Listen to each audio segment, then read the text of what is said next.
Welcome to the brand new advocacy series on the Narcolepsy Navigators Podcast, where lived experience meets powerful storytelling and every voice makes a difference. I'm your host, Kerly. In this special series, we're shining a light on the changemakers, advocates, and the everyday heroes who are breaking the silence in their field. Each episode will take you behind the scenes of what it really means to fight for awareness, equality, and understanding in healthcare, education, employment, and beyond. From patients and parents to professionals and policy shapers, we'll hear how they are navigating systems, building communities, and driving change. Because when we speak up, things shift. When we come together, we move mountains. Get ready to be inspired, informed, and empowered. This is Advocacy in Action. This is Narcolepsy Navigators Podcast.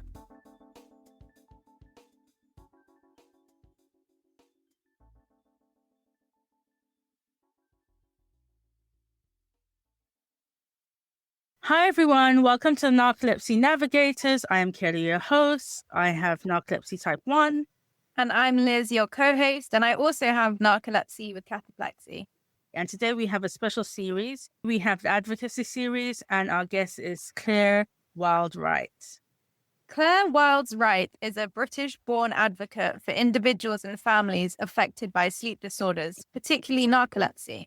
Her dedication to this cause began in 2010 when her youngest daughter, Matilda, developed type 1 narcolepsy at the age of 3. In pursuit of effective treatment for Matilda, Claire and her family relocated from England to California, securing care at the Stanford Center for Narcolepsy Research. This personal journey led Claire to author Waking Matilda, a memoir of childhood narcolepsy, published in 2017, which chronicles their experiences and challenges. Professionally, Claire co-founded the Sleep Consortium, where she serves as the Chief Experience Officer. The organization is dedicated to accelerating research in central disorders of hypersomnia. The organization is dedicated to accelerating research in sleep disorders. In August 2022, she was appointed Chief Executive Officer of the Hypersomnia Foundation, furthering her commitment to the sleep health community.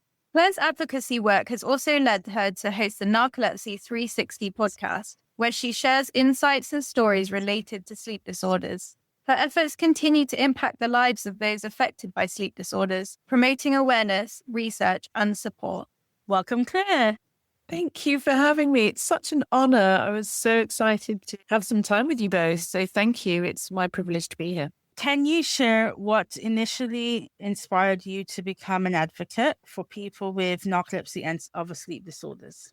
Yeah, it's a good question. I think there's probably two answers to that. One of them is before I was more public as an advocate. The advocacy started in the home when Matilda developed type 1 narcolepsy at the age of 3. And you're right to point out there in the bio, Liz, that was in 2010. So what was kind of interesting and extremely challenging about that was, we had this little girl who was 3 years old who had this bizarre onset of extreme symptoms. And so advocacy, I wasn't mindful of it at all at that point. I didn't have a word for it. I mean, you just do what you do as a parent, don't you? So really that kind of personal quest for our whole family, obviously Matilda with the incoming diagnosis of type 1 narcolepsy back in 2010 was much more domestic. And, we could dig into that a little bit because it was obviously for the child with narcolepsy, for Matilda, but it was also for the whole family actually. So that, I suppose, is where advocacy started. What I mean by that is actually sort of really pushing forward in a medical and clinical context where you're basically either ignored, discharged from the hospital multiple times, told you're crazy, really it was so challenging to even being taken seriously once very serious potential diagnoses were excluded, like a brain tumor or epilepsy or muscular dystrophy or leukemia and so on and so forth. So advocacy really started in the home. And because Matilda, it's all transpired really that she was part of the pandemic's large group of children that developed narcolepsy on the back of the H1N1 vaccine back then in Europe. So then I was kind of very aware that there were lots of other families and parents in the same situation as I was. So I think I just sort of started reaching out on social media, more just charting what was happening in the home. And with Matilda's healthcare and the dramatic move from the UK to California, what happened was I got so many responses from other families in a similar situation. So I guess that was also very much on my mind to kind of be of some, support if possible. And that support was formalized through the process of writing the book, which I started in 2014. It did take me an embarrassingly long time, about 3 years to write it. So as you said, it wasn't published till 2017, but during that time, I'd been connecting with so many families and parents who were in the same situation with their children. So I guess everything sort of evolved domestically, but then kind of bled into a more public space. And what enabled you to advocate for your child? Because obviously that must have been a really challenging time. So how did you get through that? Well, I think when you have a pediatric onset of narcolepsy, particularly in a child so young, it's very abrupt and it's very marked. So there is not a scenario in any world where you would be able to ignore what was happening. So in Matilda's case, she was having terrible, unable to sleep really. And when she did seem asleep, she was hallucinating. Of course, now we have terminology for that, hypnagogic and hypnopompic hallucinations. But at the time, the nights were just a train wreck. And then also, as the symptoms kind of like came in stages, her excessive daytime sleeping, she went from this, super vibrant, chatty child that was already toilet trained, already like trying to read and keep up with her siblings and everything, to a kid that just fell asleep every time I turned around. And then, of course, there was cataplexy, which is this very marked, significant symptom of type 1 narcolepsy. Whenever Matilda was happy, her trigger is joy, then she had like a full body collapse. So there was not a scenario where you could ignore it. So what that meant was just like starting with the GP and then the ER room, or A&E as we called it. And I was in Bristol and Matilda was going back and forth. I was taking her into the Bristol Children's Hospital. And, they did, to be fair, really sort of take her symptoms pretty seriously, because she also had ataxia and just meant she was super unsteady on her feet. So, it wasn't like these symptoms were mild or anything. It was just extremely dramatic. I had trained and worked for over a decade as a physical therapist, or in the UK, we call it a physiotherapist. So I had some insight into the fact that this was very serious. I knew it was neurological, and I had this intuition that it's not curable. So that was just kind of what you do. It was so hard to cope at home. It was so hard to cope without sleep for me as a parent and for Matilda's father as well. And absolutely devastating to watch the impact on all of our lives, including her siblings. It was not negotiable that we wouldn't pursue it until we had answers, but that did take some time. At what point did you think, okay, I want to advocate for the wider picture here and more people than just your daughter? Yeah, that's a good question. I think I was getting messages on social media like, I've got this situation. Can you help? Can you hop on a call with other parents of children that were either sort of about to get a diagnosis or just secured a diagnosis, but either way were really, really struggling. So, I think when people reach out, and I still do that actually, but just doing like one-on-one conversations made me very aware of the fact that we weren't that unique at all. And I think the bottom line with advocacy for me anyway is that with children, they have no voice. And especially if you're 3 or 6, or actually even like 11 or 13, I think it's very difficult for them to articulate and understand what's going on in their bodies, but they really have no power. I felt it was incumbent upon me to at least be a vehicle through which they could get a diagnosis and get the best treatment possible. I think children, like the very elderly, are technically in a very vulnerable demographic. And it's just our responsibility as adults and parents and caregivers to advocate for our children, because they cannot do it themselves. Do you think when you were going through that process of advocating for your child, you were feeling the full emotions, or is that something that you didn't feel until later when you had a chance to kind of pause and reflect? Yeah, both. I think I felt the full emotions. I mean, I was extremely sleep deprived as well.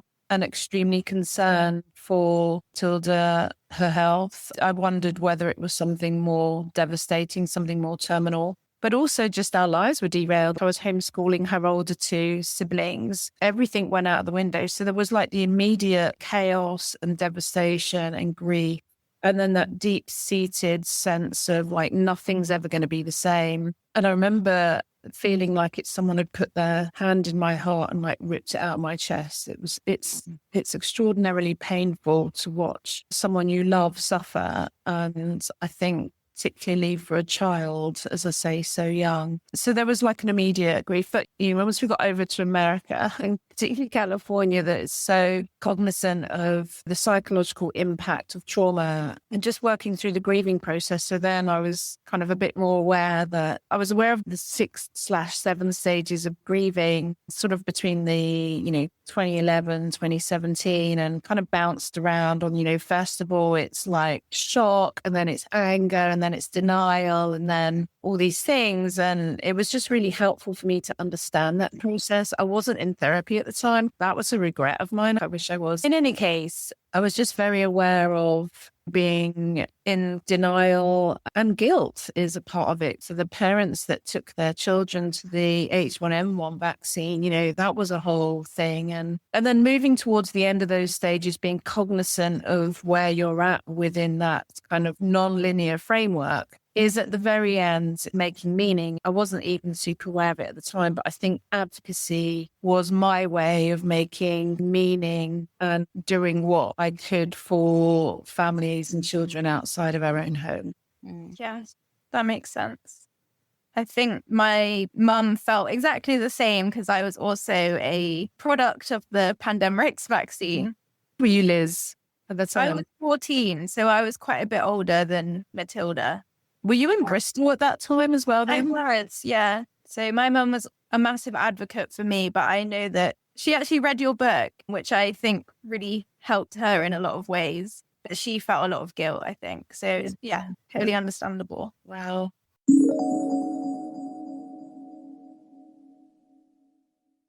Could you talk about the formation of the mission of the Sleep Consortium and its impact on sleep disorders? Yeah. So Sleep Consortium is a 501c3. That's a technical language for a non-profit or a charity. And basically, my co-founder, Lindsay Judset, and I, she's also a parent of a young child called Noah. He's a little bit older now. He's 14. He has type 1 narcolepsy. I think with children, when I realized that Matilda wouldn't get treatment in the UK for years and years and years, I'm like, well, she doesn't have years. She doesn't have 6 years to wait for the right medication. So I think Lindsay and I have always felt this kind of burden and urgency about accelerating research, disease understanding, and most of all, access to medication. So that was kind of the premise from which we came from, and we were kind of connected to a lot of researchers through our work with Wake Up Narcolepsy and her work with the World Sleep Society, and then latterly both of us with the Hypersomnia Foundation. So we know that there's all this research and it's really great, but it's all sitting in silos, and it's not really, unless you access that silo, it's not really doing much. So we had the opportunity to start Sleep Consortium, which kind of sits at the interface between research, industry partners, and patient advocacy groups, and most importantly, patients,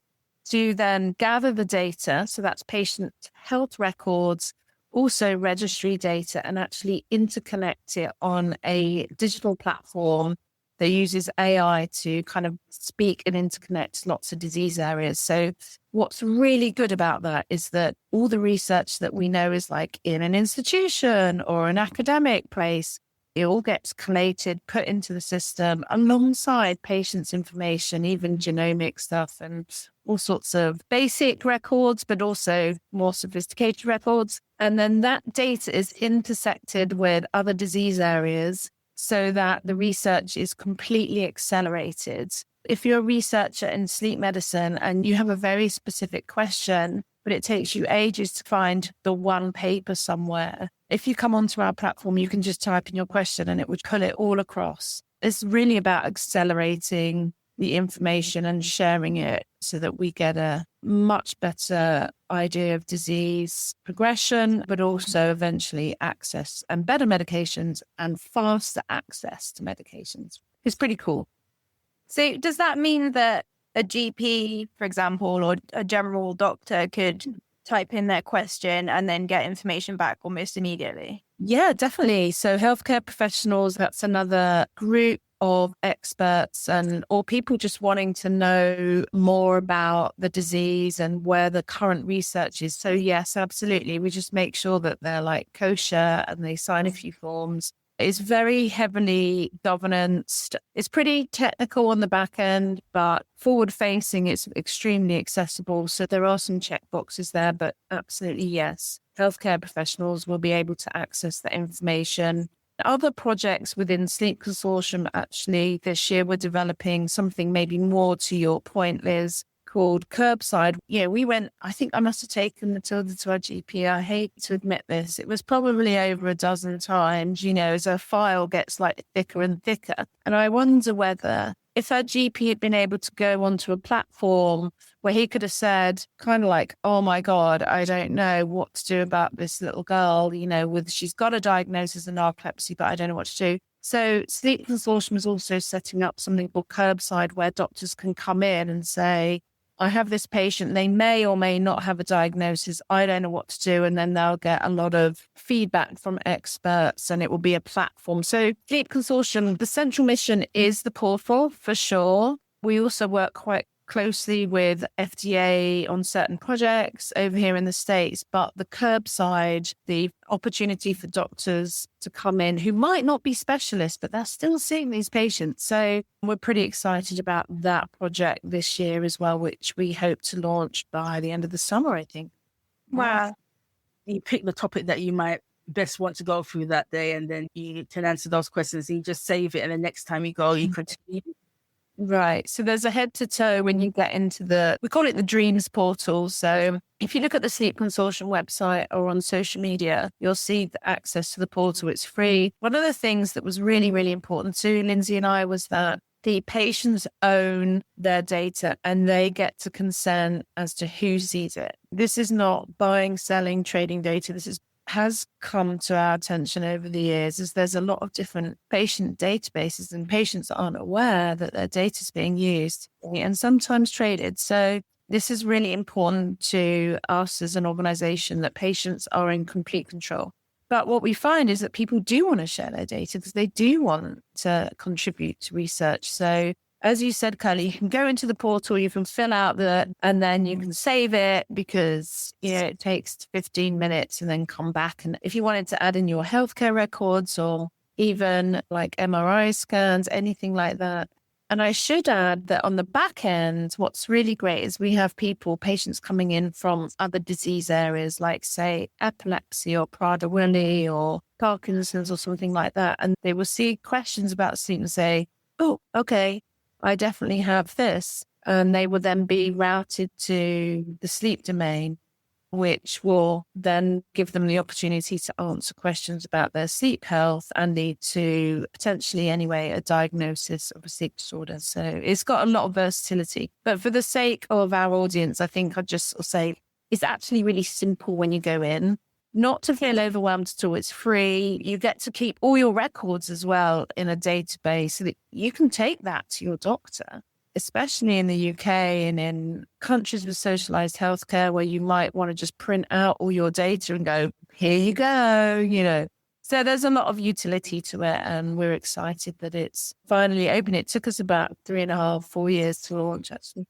Wow. Was not a small task whatsoever. It's almost about the same time as writing a book.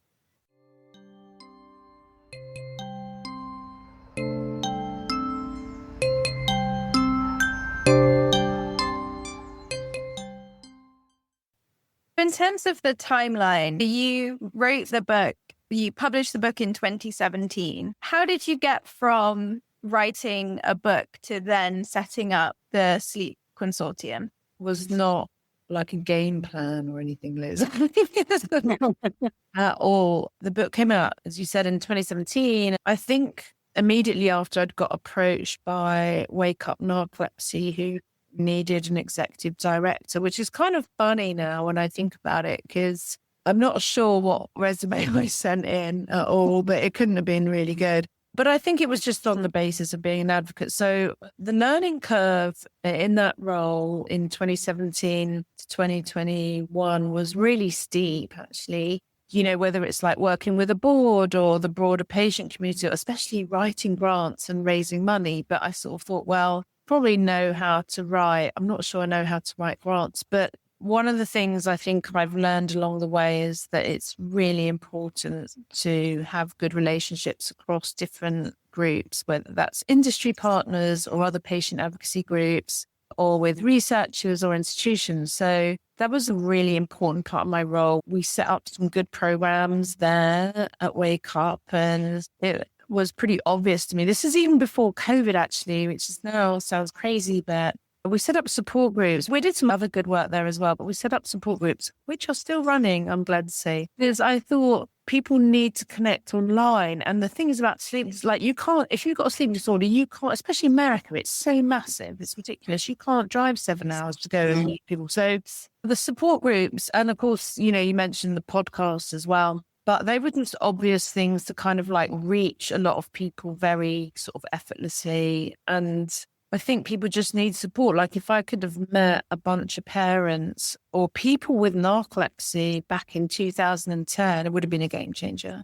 But then from, you know, Lindsay and I had sort of figured out that we needed to move the research agenda forward as well, hence Sleep Consortium, and somewhere along the line, the Hypersomnia Foundation got hold of me as well. So it's pretty good. Everything I do is pretty much in sleep. After you wrote the book, did you expect your career to go in the direction that it has gone in? No, I don't think so. I don't think it's particularly linear. I don't think, like, and this is true of a lot of so-called careers or life journeys, that I didn't write the book thinking, oh, great, I might get a job out of this. In fact, anyone who knows anything about writing knows there's no money in it. I only just really did a thing that was sort of, I think, next and was incumbent upon me to do it. And actually the book thing, I'd always wanted to sort of explore writing. So that was sort of a good opportunity. And also on a practical level, the children had all gone back into school here in California. I couldn't homeschool anymore because of Matilda's medical needs in particular, but I was also waiting for residency, so I couldn't work. And so sort of like aware of waiting for my green card to come in and like, what do I do? What do I do? So writing seemed to be an obvious kind of thing. But no, I don't think there was any like grand plan at all. I think there's something pretty powerful about that it's okay not to have everything figured out. And Definitely. I did believe very much in the kind of power of the written word done well to a really wide community. You just never know who's going to pick it up and read. It's like the book has a lot, like little life of its own, really. And I sort of sent it on its way in 2017. And every now and again, it's like, hey, I read you. I wasn't particularly intentional about my career, I'm afraid to say. Was there a moment when you thought to yourself, yes, I'm an advocate now? Or did it just creep up on you, that title? I think it's a title that other people give you. I think we are all advocates in our own way and in our home. I wouldn't want to attach too much to being public. I think, you know, we should always start in the home and not to underestimate everyone's power and their voice in their domestic situation, in their health situation. You know, even if you're just doing a kind of semi-routine appointment with your doctor, you still have to kind of advocate for yourself. You know, advocacy is a really broad term, is what I'm trying to say. And we can do that for ourselves, of course, and we can do that for each other. If you take a child to an appointment and you're not satisfied with being written off and them being written off, then you're not going to leave the room until someone pays attention to you. So I was probably, you know, a little bit obnoxious sometimes in the hospital, but we were also desperate and broken. And unfortunately, no one else could give the answers. It had to come through the right kind of clinical testing. And I guess, especially with children, it's not something you walk away from or give up on easily. As a CEO of Hypersomnia Foundation, What are your main goals and how do they align with the broader advocacy efforts? Yeah, it's a great question. All right. So we just did our strategic planning. So I should know this off the top of my head. So the Hypersomnia Foundation is a wonderful organization dedicated to accelerating research in idiopathic hypersomnia, but it does touch on other aspects of narcolepsy type 2, for example, but also providing education and awareness and support for the IH community. So that's people affected with idiopathic hypersomnia, but also their caregivers or supporters or families. So on the ground, we have great programming. We have some really good meetings online called Unite, which is sort of educational / support. We have an annual conference, which is really well attended. And long before I ever appeared on the Hypersomnia Foundation scene, they were doing these amazing conferences every year. This year's in Seattle in June. It always is on the front end of the American Sleep Society Medicine Conference or ASM or APSS. I kind of like continue some of the bigger programs like the conferences, but also we are still trying to raise a lot of money for research. And we work with different agencies to fund research. And it's really good because there are certain programs where if we give X, they give Y, and it's like tripled. So if there's any donors out there in the audience, please send me an email because we're always really needing funding for research to accelerate that. You know, I think it's really valid to kind of hold a flag up to people with IH because they've been a little bit underserved historically. And I think there is a bit of a mess and a confusion around potentially a diagnosis of idiopathic hypersomnia and narcolepsy type 2, and that's a whole nother discussion. But you know, the IH community need to be more heard, I think, and recognized and put on a much more kind of a serious research agenda. So that's central to the mission of the Hypersomnia Foundation, to build on the work that's been done, to keep the research agenda front and center so that there's better understanding and cause of IH, but also people with IH don't have necessarily the same opportunity for treatment and medication that the narcolepsy community do. So that's still a challenge. And I'm happy to say we're starting to see some shifts potentially with the orexin agonist that's coming out because there's quite a few companies working very hard on that. And I think the IH community hopefully won't be left behind.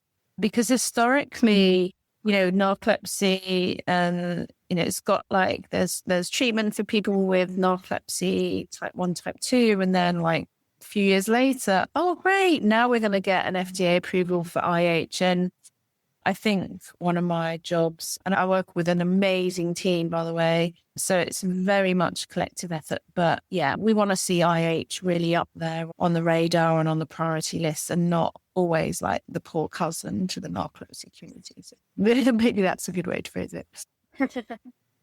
Were there any allies, mentors, or unexpected supporters on the way? Do you mean for the organization or for me? For you? Oh, that's great. Yeah, that's lovely. Yeah, I do actually. I think it's really important to have mentors and people that inspire you and kind of have your back, but also bold enough to like challenge you. So I think early on, Julie Flygar at Projects, from the writing perspective, was really helpful. Her book was published before mine, Wide Awake and Dreaming. It's also on Amazon. It's just really great. Julie's book speaks to a young adult, you know, experiences compared to a pediatric experience. But, you know, when we were talking about it, because I think probably we both wish, you know, we had an agent and we had this like publishing house and a random house would take it. But we're like, yeah, no. So she self-published and that was a really good relationship in terms of publishing. And so Julie's been very much kind of like a colleague, friend, mentor in that way. And then I do have a professional mentor. I recommend it for everyone. I think she might want to keep her name under the radar. Yeah, I think just because it's really good to have someone to make sure that on the right track. You're accountable as well. So I think it's just good practice if you can find somebody.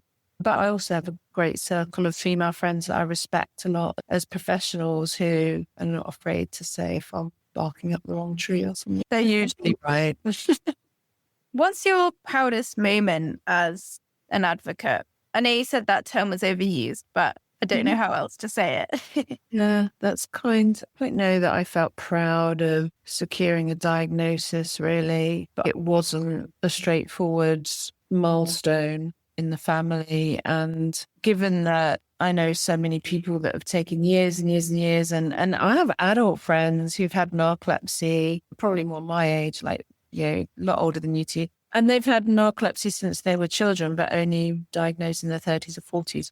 I think the most important and significant kind of pivotal moment would have been securing a diagnosis, because on a personal level, I think I was terrified that we would lose her, that there was something more sinister. So I guess there's that. But professionally speaking, I think the book was a bit of an achievement for someone who just sat at their computer for a few years at a blank screen and like, I can't do it. So I guess there are a few professional moments, but my role as a parent and a caregiver would trump anything I've done professionally, always.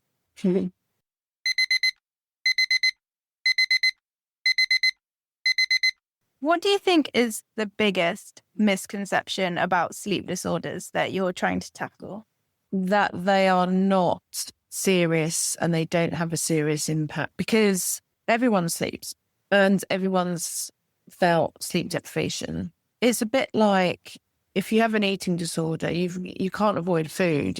You're kind of screwed, really. Like you can't. If you smoke or something, you can cut out. No one needs tobacco or whatever, but you do need to eat. And I think with sleep, people think they fully understand it because we all do it. But it's a challenge in terms of education. Comments like, "Wow, I wish I could take a nap every day," or "Wish I had a disability card in my car so that I could like park outside the grocery store." I think the biggest challenge is to explain that it is exceptional as a disease, and people without a sleep disorder haven't experienced what it's like to have one. I just throw that to the curb. I think there are some useful metaphors like, well, some people with narcolepsy might feel particularly exhausted, and soon other people without a sleep disorder, that feels like they haven't slept for 72 hours or more. I think maybe there's some like useful tools like that, but essentially the misconception and the like poverty of understanding is really profound, and that really bothers me. Yes, please help us dismantle that. I think you have to just keep plugging away, and advocacy comes in lots of different forms. So we've talked about, in the doctor's office, but domestically, it's even little things like, if Matilda does one thing a day, like socially or outside of the house, or is kind of physically demanding, forget it. There's no evening thing. And to sort of explain what that means to people when you get a second invite. And sometimes it sounds lame and you're just like, okay. I used to really worry about it, but now I don't. I just think you don't understand, and hopefully you will in time, but this is just not realistic. Advocacy on the ground is still really challenging, I think. And as someone who's lived in America and the UK for a substantial amount of time, are there any differences in advocacy or awareness of sleep disorders or even treatments of sleep disorders? Yeah. Well, you've got two fundamental difference in treatment approaches. You've got the socialized healthcare and the NHS, which I'm still a fan of. I was an employee of for a long time. And you've got private medicine here, which is actually very complicated and very, very expensive. So that would be also another conversation, I think, like digging into the differences. But essentially, the difference back in 2011 was between Matilda getting two things over here in California from the UK. One of them was expert care at the Center for Narcolepsy Research at Stanford under Emmanuel Mignot, who is still her doctor. And the other one was access to treatment.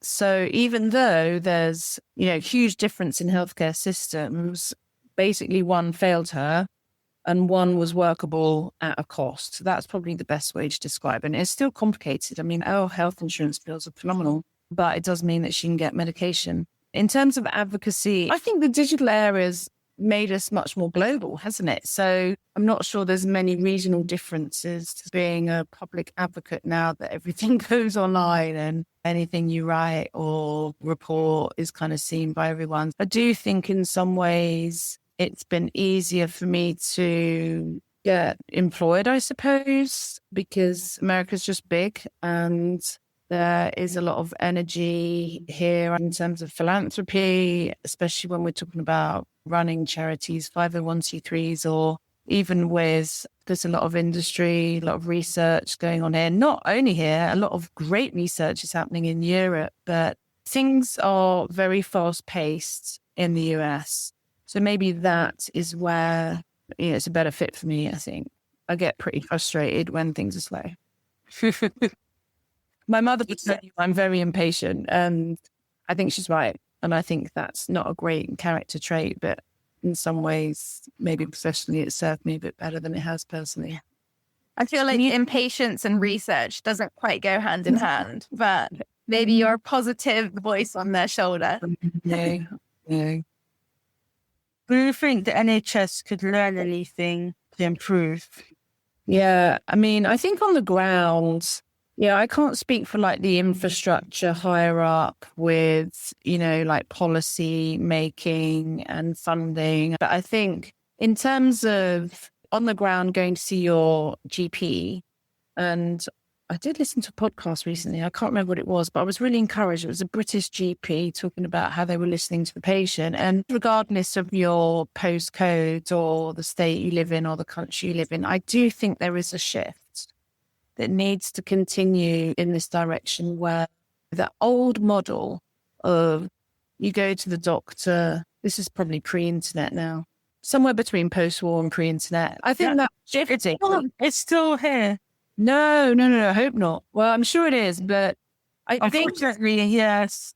I think this is a really, really profound problem. It's a devastating problem for the patient community. And it's some kind of patriarchal like legacy that we just ditch.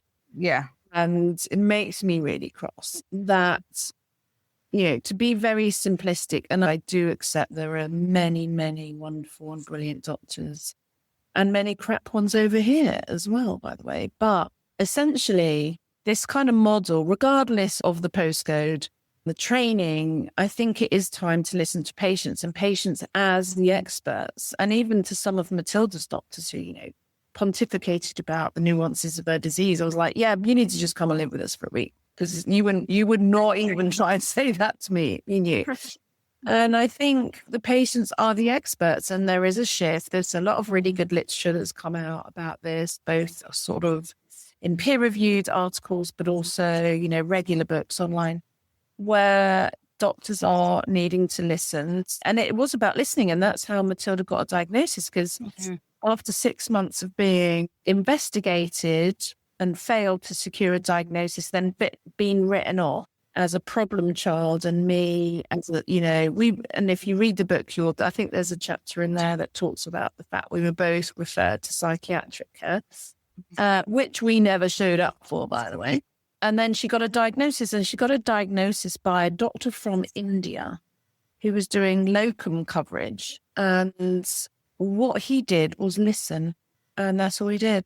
He didn't run any more tests. And, later when I connected with him, he was an extraordinary doctor. And I sort of said, how did you make a diagnosis? It's a really complicated 3-year-old case. And it had all the tests and they all failed and everything. And he said, I trained in a Memabad and we didn't have any tools or equipment. The only thing I could do was listen, and I consider myself a clinical detective. That's what he said. The power of listening to the patient. It's so important. Yeah. So if you're a HCP or a GP or primary care, whatever, do not underestimate the power of listening to the patient, because I'm sorry to tell you, they are the expert on them. Even more important, because we know that women and people of color as well are not believed, not listened to. Yeah. I mean, there's been so many kind of stakes in the ground, these attempts to address those issues about race. If anyone on this is listening and hasn't read The Immortal Life of Henrietta Lacks, her cells are in every single lab, probably all over the country and elsewhere. And how all of that came about and the marginalization with people of different backgrounds, actually still today, people not getting their diagnosis as soon because they're not white. It's just staggering. And it's still very real, and it's still a real challenge to reach everybody fairly. Yeah. Probably, Kerly, you've got much better words for answering that question. But I think it has a lot also to do with the culture.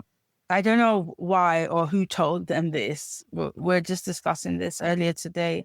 I had a conversation with Tammy from Wake Up Narcolepsy, and she was saying she's met so many Black people who have said to her, no, I can't have a sleeping disorder. This doesn't happen to Black people. It's so funny because it's like, which doctor told them this? Because, where did this idea come from? Because it's nothing like sickle cell, predominantly in brown people. So it's like, why is it that you'd think that we were secluded from this disease? right. I said, in England, they could say that because when you go to conferences, you can count on one hand how many brown people are there. So then Right.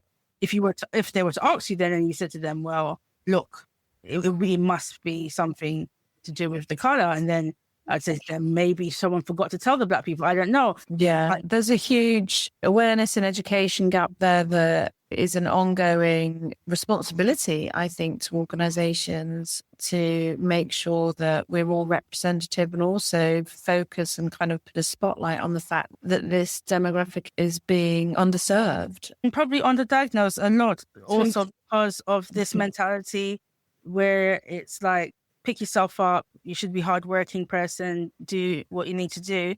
So if someone's complaining about sleep, everybody's tired, everybody's sleep, everyone's tired from hard work or whatever. So there's a really good book and a platform on social media. It's called The Nat Bishop. You probably heard of it. Rest is Resistance is the book. And she talks about grind culture. And it's actually linked to the kind of historical perspective, particularly in the US, with Black people obviously working 24 hours a day, 7 days a week historically, and how that grind culture's like permeated society and even so she's called the Nat Bishop. You should look her up on Instagram. But as I said, it's called Rest is Resistance, and it talks about this. But she does with a sleep focus, sleep disorder, but actually coming from a historical perspective where we're now ingrained in grind. And I think that is so enmeshed in our fight as sleep advocates to have healthy sleep and people to understand what unhealthy sleep is. Until people can really understand that sleep is as important as water, we've got to get to that point where we get the public to believe that. And right now, they don't believe it.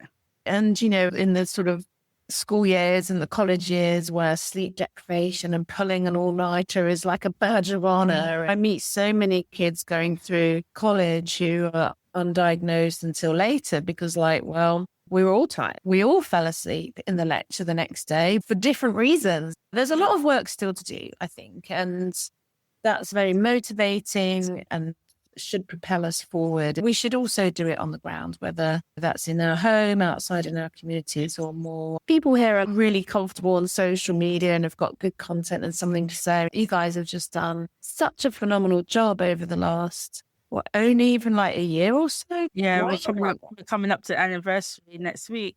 That's insane. Congratulations. And I think there's a lot of opportunity for us to do, stay kind of true to who we are and what we feel we can contribute to and what, we might be half good at maybe.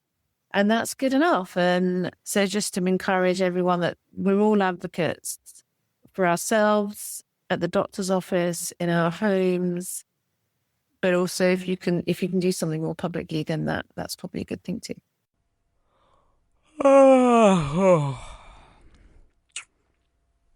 What do you envision for the future of advocacy and research in the field of sleep disorders?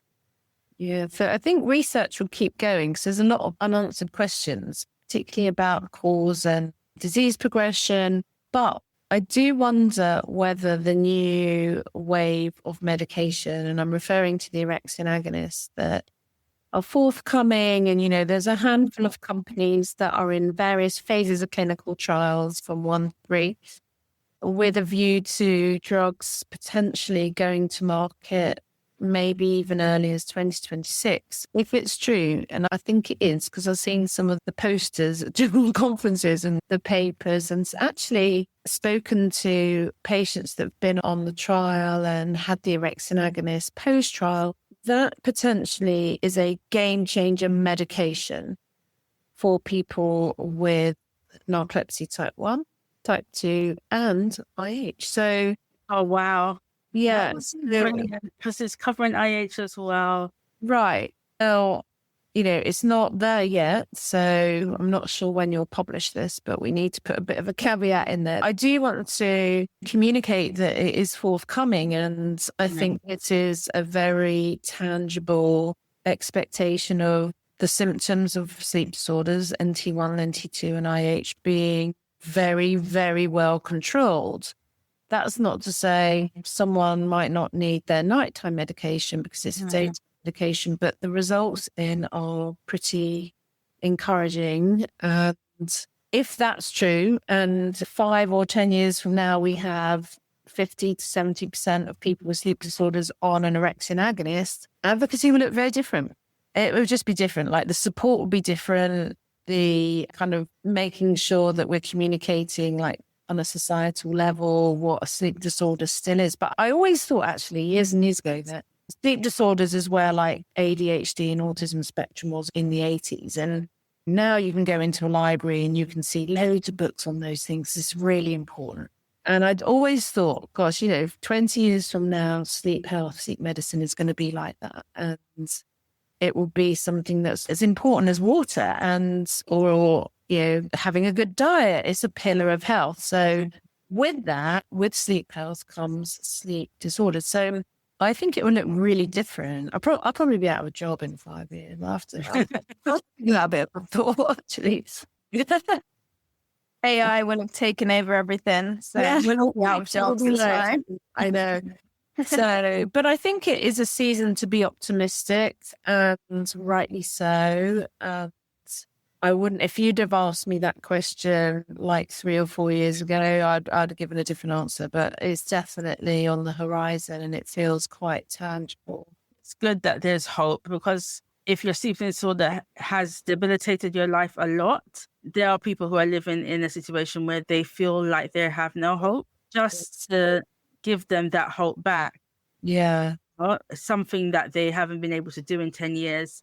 Maybe in 5 years' time, they'll be able to do that thing. Yeah. They might not be working 8 hours a day, 10 hours a day, but maybe they can travel and they haven't been able to travel in years, or they're able to hold down a part-time job or something, just something small, but something that they haven't been able to do, they're able to do it again.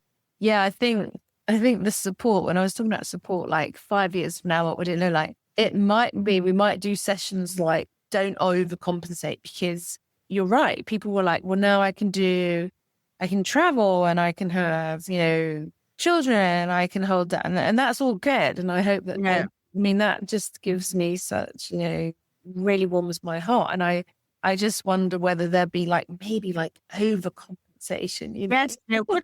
Because, of course, there's going to be some people who would abuse that situation and they want to abuse the drug and then have burnouts. I think that would something we should think about, as organizations that are invested in supporting people and in terms of advocacy, it's going to be a game changer. So, we welcome people's ideas and expectations and what would they do? How would they live differently if they were on a treatment that basically gave them full reversal of symptoms? I know. I'm a little anxious in my own home for this almost going to college person. He's going to probably time leaving home to go to college, hopefully on the orexin agonist. So we're going to have some different conversations. Advocacy is going to change in our house. I'll definitely go out for a full day and not have to nap. That is my dream. Exactly. It's very exciting. And I think there is a responsibility on us to provide the right education and so that people can transition and hopefully have access to the medication. So back to your point about socialized care, I don't know. It's another conversation, really. Yeah, that's true. Because that is the thing. Like even now, there are some countries that don't have a lot of medication Right. that some parts of the world have. Yeah. Still, if there was a trickle down, I guess it wouldn't be so bad. Like if the US was having a orexin agonist and then Europe got it, no one's always gets it second or whatever. But then if moxibate was being then, or Xyrem was, or something similar was then being pushed out to the rest of the world, at least they were getting that.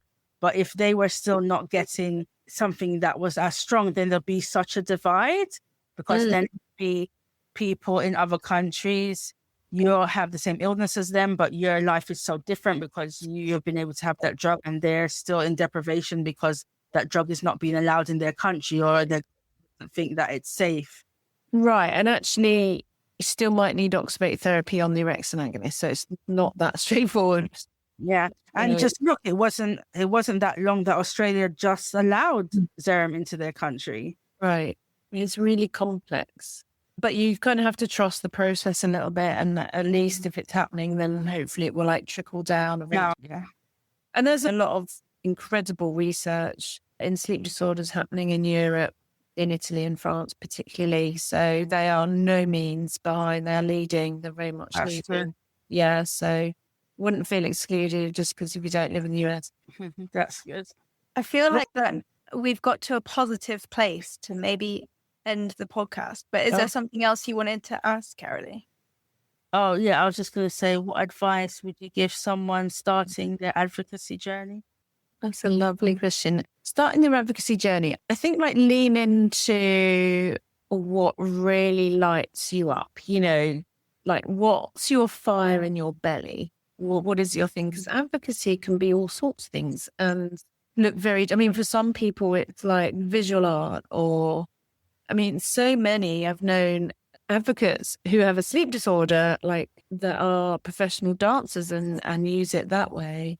And other people that are maybe more in policy or at government level. So I think you have to tap into your kind of skill set, but also mostly what really lights you up, and trust that is the direction that you should go in, and just then test the waters. Dip your feet in the waters and just start to actually do the work. It's not going to happen unless you do it. And there is space for everybody. I think there's space for every kind of contribution, every talent, the more the merrier. And not to just limit yourself or get into a negative spiral like I can't do it or it doesn't have value, because it probably does. You'll always find someone, that's going to resonate with what you do. I just don't think there's one kind of path. There's one prescription. I think it's much better if we all lean into, what we feel that is incumbent upon us to kind of contribute. But it is better to do that than to hide your light under a bushel, I think. Yeah. That's not going to help anybody. Be real, just be honest. It's always easier, I think, just, being vulnerable and being honest. And I hope I was able to sort of say that in the book, that this was not in any way a straightforward or perfect situation with a straightforward or perfect outcome. But I don't think that demerits the process or the impact of trying to reach people and just say, like, you're not alone, basically. That's the core essence of advocacy, is speaking up for other people that are vulnerable and also ensuring others that they're not alone. There's a lot of us, right? Yes. Oh, I love that. Yeah. That was very hard hearing that. It's true. It's actually a really wonderful community to be part of. None of us would have chosen it, of course, but we're all here now. It's full of amazing people. Amazing people that I would never have met otherwise. Yeah. No kidding. I love your questions. Thank you so much for having me. Thank you for coming on. It was really good to have you on. You're doing such great work. Just continue. And you're a great example of advocates just stepping out and seeing. And now, not even a year later, you've got thousands of people engaging with you from all over the world. Did you think that would happen, Kerly, or? No. There you go. There are more people that have listened to your podcast than have read my books. So I think that makes you the expert. It's out of my mind. So good for you. I'm so thrilled. Thank you. Great. Keep going. All right. Usually we end with happy napping. So after 3, we'll all say happy napping. 1, 2, 3. Happy napping. That's adorable. I'm so glad it caught on. Views and opinions in these stories may not work for everyone. If anything you have heard is relatable, please see a doctor for advice.